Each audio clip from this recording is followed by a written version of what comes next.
Hi అండి, colours cooking channel స్వాగతం. ఏం చేస్తున్నారు? ఎలా ఉన్నారు? బాగున్నారా? నేను బాగున్నానండి. ఈరోజు అండి గుంట పొంగనాలు అనమాట.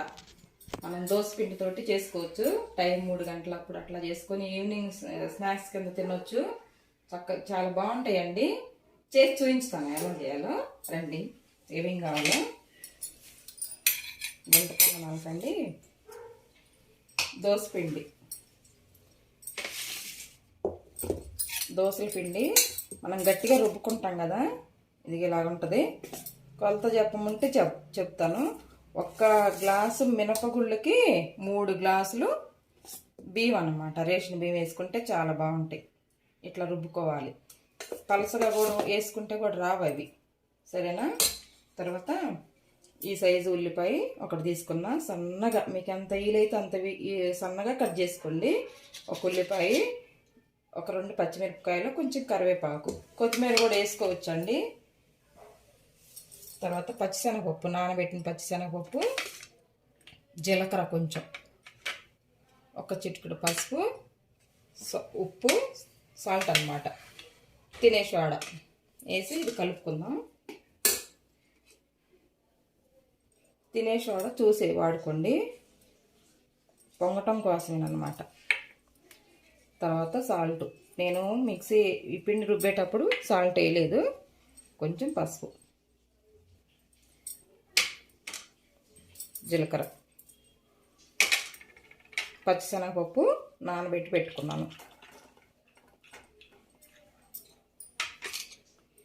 ఉల్లిపాయలు, కరివేపాకు, పచ్చిమిర్చి,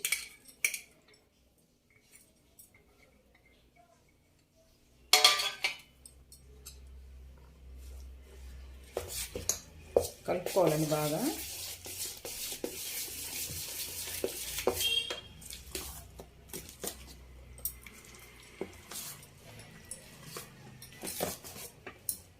మనం తినే సోడా వేసాం కదా, చూడండి ఎలా పొంగుతుందో పిండి.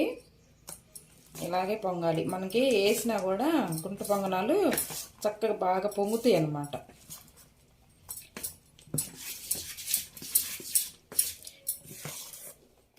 క్యారెట్ కూడా తురిమి వేసుకోవచ్చండి. కొంతమంది సన్నగా కొబ్బరి ముక్కలు, పచ్చి కొబ్బరి ముక్కలు తరిగి వేసుకుంటారు. చాలా బాగుంటుంది అన్నమాట. చూడండి ఎలా పొంగిందో పిండి. మనం తినేసి వాడేసాం కదా, ఇలా పొంగాలి.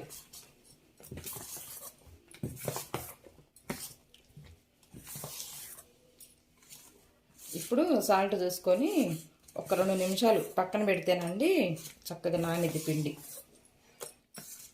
2 నిమిషాలు, ఎక్కువేమొద్దు.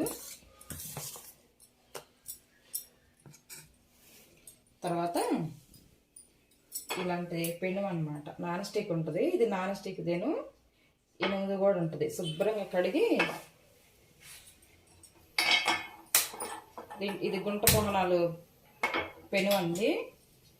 ఇదిగోండి,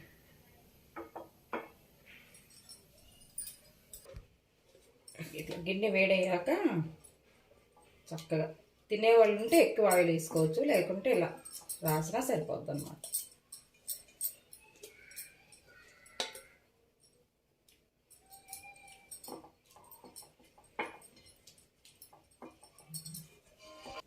ఇలా ఆయిల్ రాసుకొని మంట సిమ్లో పెట్టుకొని వేసుకోవాలండి.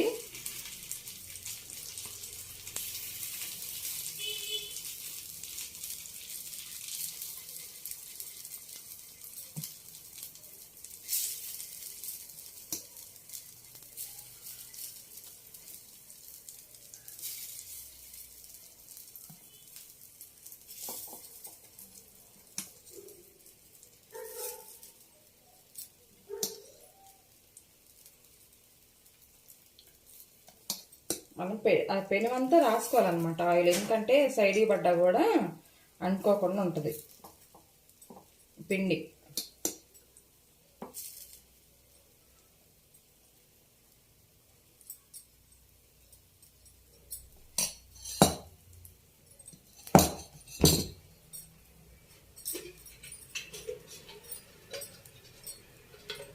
పైన కొంచెం ఇలా ఆయిల్ వేసుకొని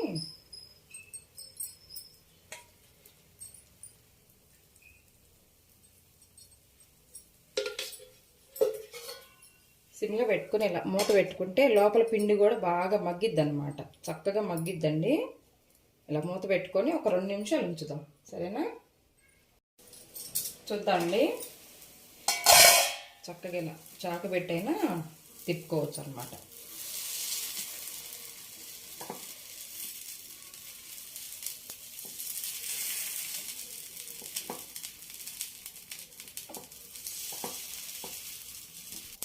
ఇట్లా తిరగేసినా కూడా లైట్గా ఆయిల్ వేసుకుందాం. తిననోళ్ళు అయితే అంత ఆయిల్ ఏం వేసుకోవసరం లేదు. వేసేసి మళ్ళా సిమ్లో పెట్టేసండి, ఇలాగ మూత పెట్టి 1 నిమిషం ఉంచుదాం. చక్కగా పిండి కూడా లోపల పిండి కూడా మగ్గిద్ది అన్నమాట ఇలా ఉంచితే. చూద్దామండి. చక్కగా మగ్గినాయి, బాగా ఉడికినాయి అన్నమాట మెల్లగా ఇలా.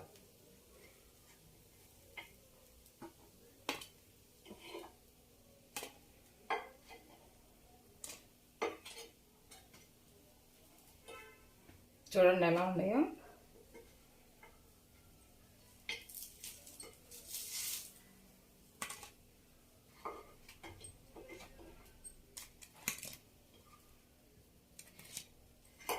క్రిస్పీగా ఉంటుంది, పైన లోపలంతా చక్కగా ఉడికిపోయింది. సిమ్లో పెట్టుకొని ఉడికించుకోవాలండి. మనం పచ్చిశనగపప్పు కూడా వేసుకున్నాం కదా, చాలా బాగుంటాయి అన్నమాట.